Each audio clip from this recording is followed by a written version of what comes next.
Instruções psicofônicas. Chico Xavier, diversos espíritos. 47. Santa Água.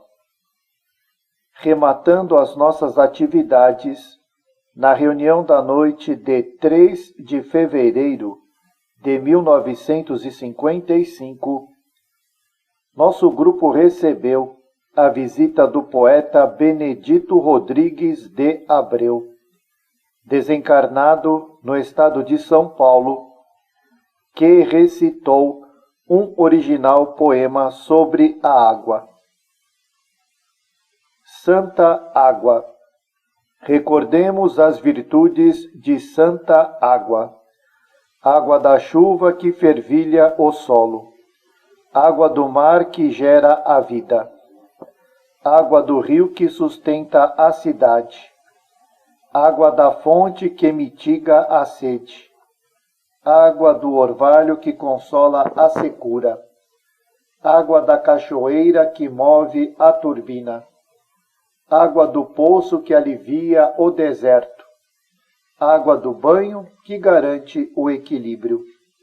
Água do esgoto que assegura a higiene.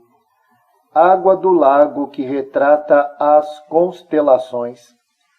Água que veicula o medicamento. Água que é carícia, leite, seiva e pão, nutrindo o homem e a natureza. Água do suor que alimenta o trabalho. Água das lágrimas que é purificação e glória do espírito. Santa Água é a filha mais dócil da matéria tangível, alongando os braços líquidos para afagar o mundo. Água que lava, água que fecunda, água que estende o progresso, água que corre simples como o sangue do globo, água que recolhe os eflúvios dos anjos, em benefício das criaturas. Se a dor vos bate à porta, se a aflição vos domina, trazei santa água ao vaso claro e limpo, orando junto dela, e o rocio do alto, em grânulos sutis, descerá das estrelas a exaltar-lhe sublime a beleza e a humildade. E, sorvida por nós, santa água conosco, será saúde e paz, alegria e conforto, bálsamo milagroso de bondade e esperança, a impelir-nos à frente na viagem divina da terra para o céu. Rodrigues de Abreu. Benedito Rodrigues de Abreu, poeta paulista, desencarnou no estado de São Paulo em 1927.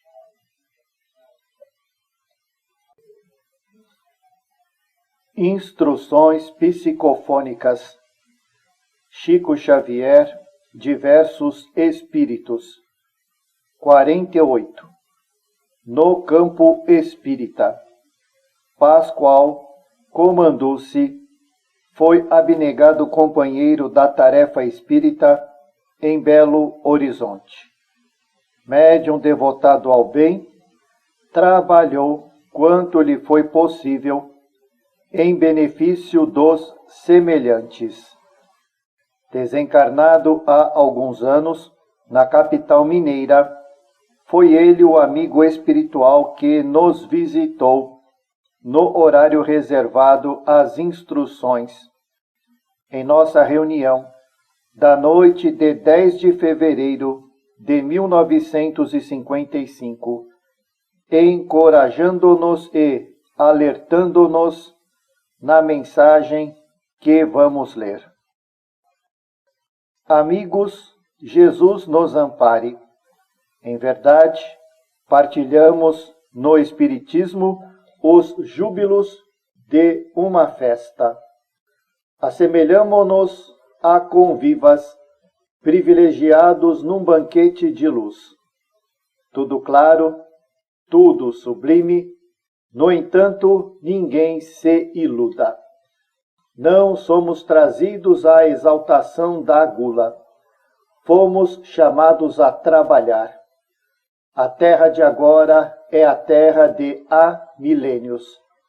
E somos, por nossa vez, os mesmos protagonistas do drama evolutivo, remanescentes da animalidade e da sombra, ossuários na retaguarda, campos de luta no presente, meta luminosa por atingir no futuro distante.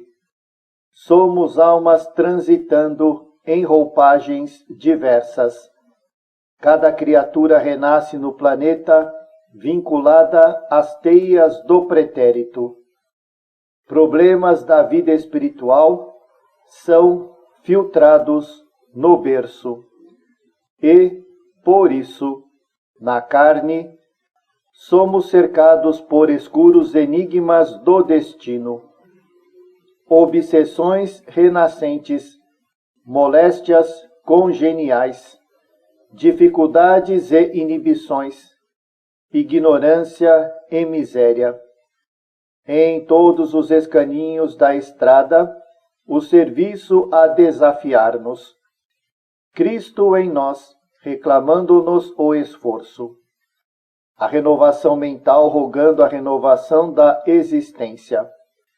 O Evangelho insistindo por expressar-se. Mas, quase sempre, esposamos a fantasia. Cegos ante a revelação divina, suspiramos por facilidades e exigimos consolações e vantagens, doações e favores. Suplicamos intercessões indébitas. Requisitamos bênçãos imerecidas. Nossa doutrina, porém, é um templo para o coração, uma escola para o cérebro e uma oficina para os braços. Ninguém se engane. Não basta predicar. Não vale fugir aos problemas da elevação. Muitos possuem demasiada ciência, mas ciência sem bondade. Outros guardam a bondade consigo, mas bondade sem instrução. No trabalho, porém, que é de todos, todos devemos permutar os valores do concurso fraterno para que o Espiritismo alcance os seus fins. Precisamos da coragem de subir para aprender. Necessitamos da coragem de descer dignamente para ensinar. Caridade de uns para com os outros. Compreensão incansável e auxílio mútuo. Em nossos lares de fé, lamentamos as aflitivas questões que surgem. As rogativas extravagantes exibindo mazelas morais. As frustrações domésticas. Os desequilíbrios da treva. Os insucessos da luta material. As calamidades do sentimento. As escabrosas petições. E proclamamos com azedia que semelhantes assuntos não constituem temas espíritas. Realmente, temas espíritas não são, mas são casos para a caridade do Espiritismo e de nós outros que lhe recolhemos a luz. Problemas que nos solicitam a medicina espiritual preventiva contra a epidemia da obsessão. Mais vale atender ao doente antes da crise mortal, que socorrê-lo em nome do bem, quando o ensejo da cura já passou. Em razão disso, o trabalho para nós é desafio constante, trabalho que não devemos transferir a companheiros da vida espiritual, algumas vezes mais necessitados de luz que nós mesmos. O serviço de amparo moral ao próximo é das nossas mais preciosas oportunidades de comunhão com Jesus, nosso Mestre e Senhor, porque, comumente, uma boa conversação extingue o incêndio da angústia. Um simples entendimento pode ajudar muitas vidas. No reino da compreensão e da amizade, uma prece, uma frase, um pensamento conseguem fazer muito. Quem ora auxilia além do corpo físico. Ao poder da oração entra o homem na faixa de amor dos anjos. Mas, se em nome do Espiritismo relegamos ao mundo espiritual qualquer petição que aparece, somos servidores inconscientes, barateando o patrimônio sagrado, transformando-nos em instrumentos da sombra, quando somente a luz nos cabe reverenciar e servir. Também fui médium, embriagado nas surpresas do intercâmbio. Deslumbrado, nem sempre estive desperto para o justo entendimento.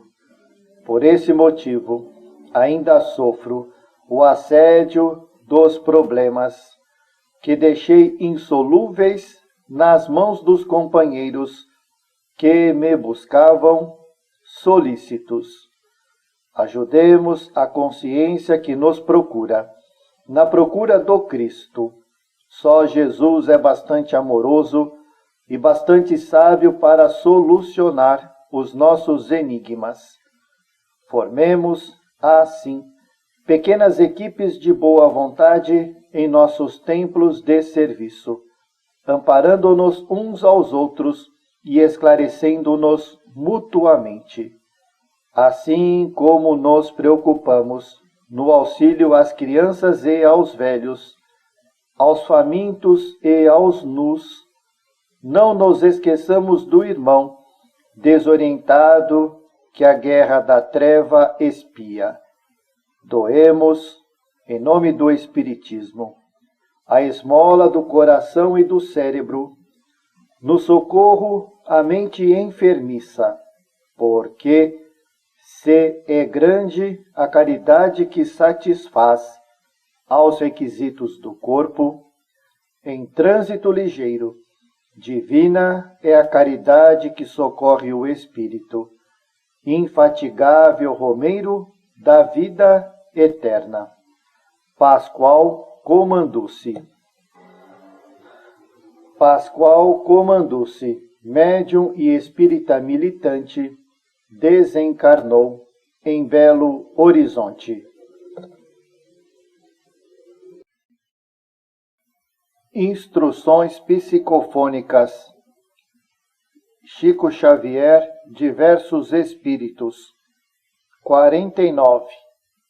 Além do sono.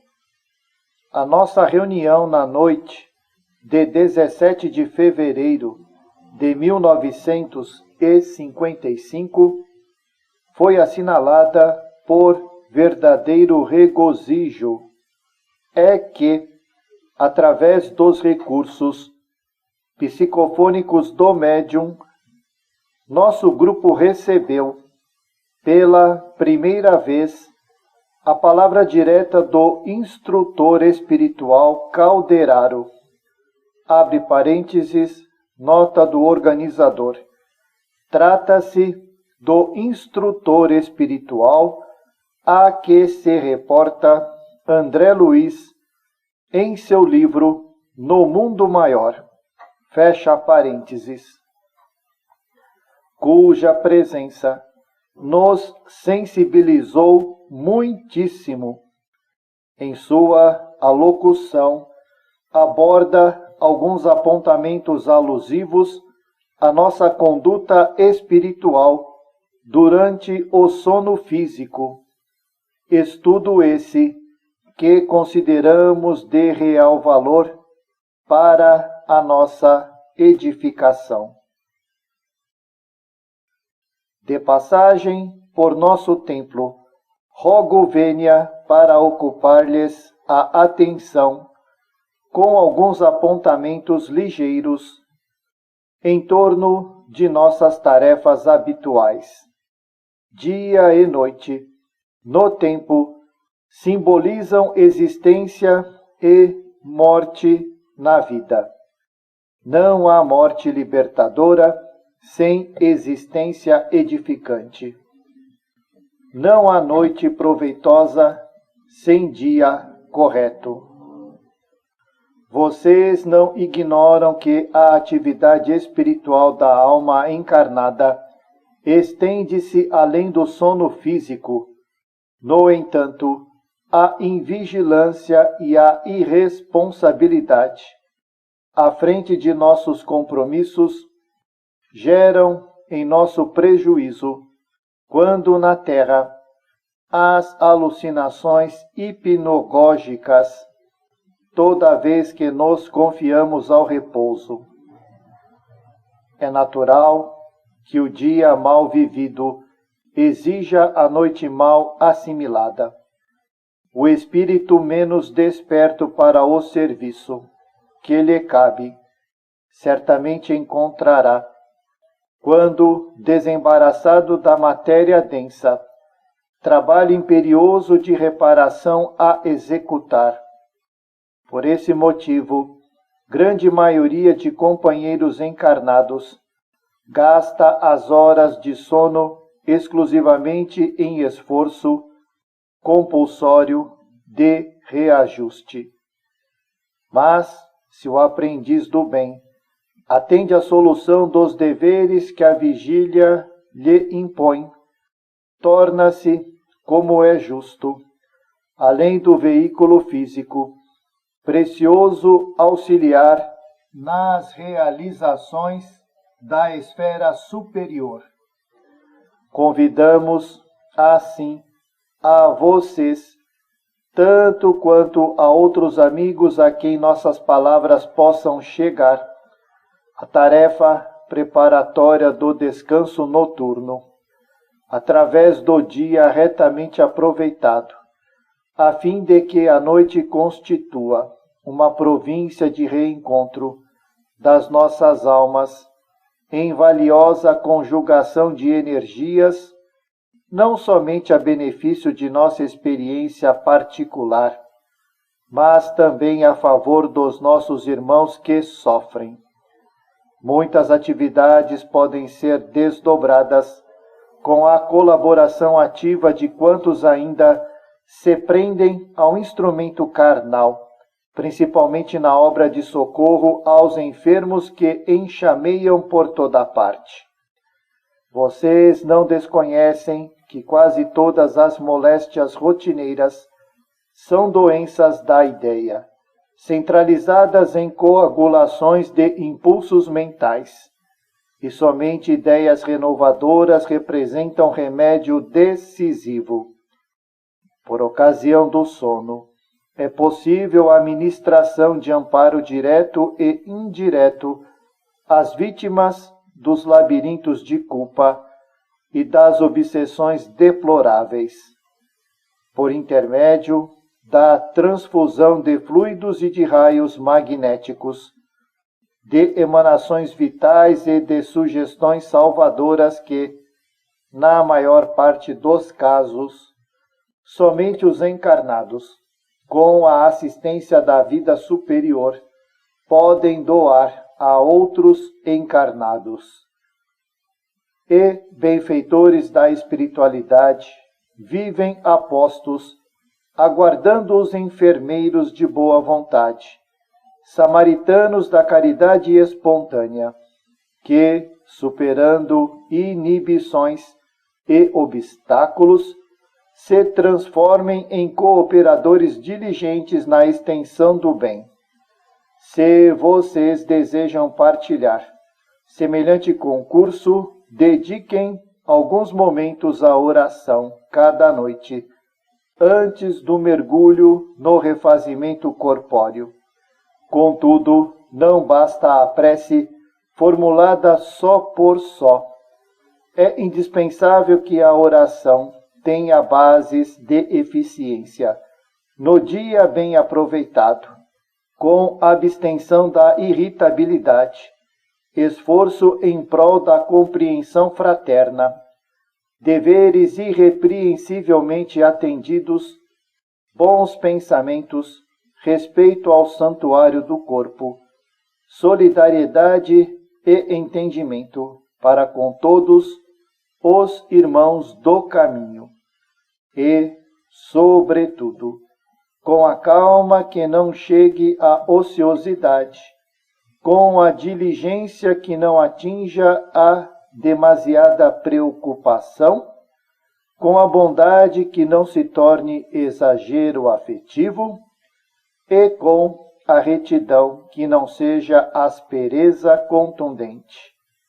Em suma, não prescindimos do equilíbrio que converta a oração da noite numa força de introdução à espiritualidade enobrecida, porque, através da meditação e da prece, o homem começa a criar a consciência nova que o habilita a atuar dignamente fora do corpo adormecido. Consagrem-se à iniciação a que nos referimos e estaremos mais juntos. É natural, não venham a colher resultados de imediato, nas faixas mnemônicas da recordação, mas, pouco a pouco, nossos recursos associados crescerão, oferecendo-nos mais alto sentido de integração com a vida verdadeira e possibilitando-nos o avanço progressivo no rumo de mais amplas dimensões nos domínios do universo. Aqui deixamos assinalada nossa lembrança que encerra igualmente um apelo ao nosso trabalho mais intensivo na aplicação prática ao ideal que abraçamos. Porque a alma que se devota à reflexão e ao serviço, ao discernimento e ao estudo, vence as inibições do sono fisiológico e, desde a terra, vive por antecipação na sublime imortalidade. Calderaro. Calderaro, instrutor espiritual, citado por André Luiz em seu livro No Mundo Maior.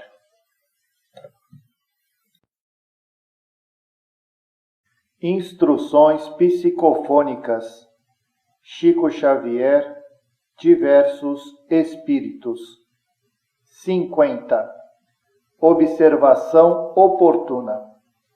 Concluindo as nossas lides da noite de 24 de fevereiro de 1955, no tempo reservado às instruções do plano espiritual, fomos brindados com a presença confortadora de nossa irmã Ana Prado, que foi médium de materialização em Belém do Pará, muito conhecida nos círculos espiritistas do nosso país, através de jornais e livros que lhe estudaram os elevados dotes medianímicos. Utilizando-se dos recursos do médium, falou-nos com simplicidade e brandura, comovendo-nos fundamente, porquanto a mensagem de que foi portadora é um grito de alerta para todas as criaturas que se entregam aos fenômenos psíquicos sem qualquer interesse pela iluminação interior com Jesus. Amigos, saibamos receber a paz de Jesus. Sou a vossa irmã Ana Prado, humilde servidora de nosso ideal. Não há muitos anos cooperei na mediunidade de efeitos físicos na cidade de Belém do Pará, tentando servir ao Espiritismo. Não obstante minhas deficiências e provações, adapto-me, porém, agora à mediunidade de efeitos espirituais, nela encontrando seguro caminho para a renovação com o Cristo. Colaborei na materialização de companheiros desencarnados, na transmissão de vozes do além, na escrita direta e na produção de outros fenômenos destinados a formar robustas convicções em torno da sobrevivência do ser além da morte.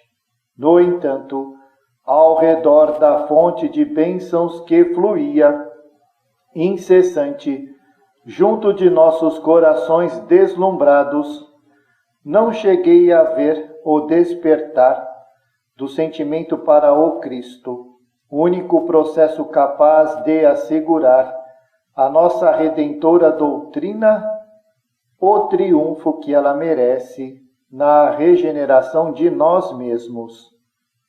No quadro dos valores psíquicos, a mediunidade de efeitos físicos é aquela que oferece maior perigo para a facilidade com que favorece a ilusão a nosso próprio respeito. Recolhemos os favores do céu como dádivas merecidas quando não passam de simples caridade dos benfeitores da vida espiritual, conduídos de nossa enfermidade e cegueira, e, superestimando méritos imaginários, caímos sem perceber no domínio de entidades inferiores que nos exploram a displicência, a vaidade na excursão difícil, a que nos afeiçoamos com as nossas tarefas. É o rochedo oculto, junto ao qual a embarcação de nossa fé mal conduzida esbarra com os piratas da sombra, que nos assaltam o empreendimento, buscando estender o nevoeiro do descrédito ao ideal que esposamos, valendo-se, para isso, de nosso próprio desmazelo. Minhas palavras, porém, não encerram qualquer censura aos gabinetes de experimentação científica. Seria ingratidão de nossa parte olvidar quanto devemos aos estudiosos e cientistas que, desde o século passado, trazem a lume as mais elevadas ilações a benefício do mundo, mobilizando médiuns e companheiros de boa vontade.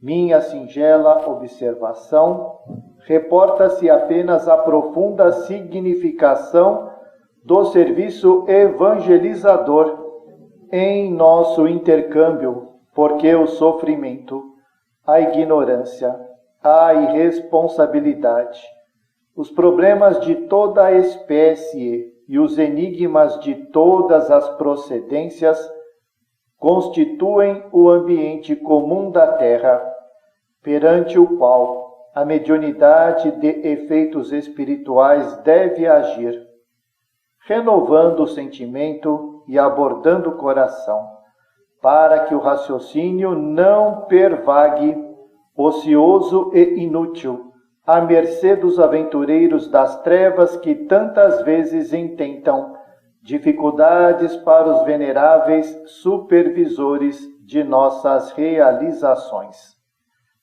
Favoreçamos, sim, o desenvolvimento da mediunidade de efeitos físicos, onde surja espontânea nos variados setores de nosso movimento, contudo, amparando-a com absoluto respeito e cercando-a de consciências sinceras para consigo próprias, a fim de que experimentadores e instrumentos medianímicos não sucumbam aos choques da sombra. Quanto a nós, prossigamos em nosso esforço persistente ao lado do pauperismo e da aflição, da dor e da luta expiatória, que exigem da mediunidade de efeitos espirituais os melhores testemunhos de amor fraterno. Recordemo-nos de Jesus, o intérprete de nosso Pai Celestial, que em seu apostolado divino reduziu, quanto possível, os fenômenos físicos ante a miopia crônica das criaturas e aumentou, sempre mais, as demonstrações de socorro à alma humana necessitada de luz. Lembremos o grande mestre do "Vinde a mim, vós os que sofreis", e, colocando-nos a serviço do próximo, esperemos que a curiosidade terrestre acumule méritos adequados para atrair a assistência construtiva de mais alto, porque somente pela pesquisa com trabalho digno e pela ciência enriquecida de boa consciência é que a mediunidade de efeitos físicos se coroará na terra com o brilho que todos lhe desejamos. Ana Prado. Ana Prado, médium paraense, muito conhecida no Brasil por suas faculdades de materialização, desencarnou no estado do Pará.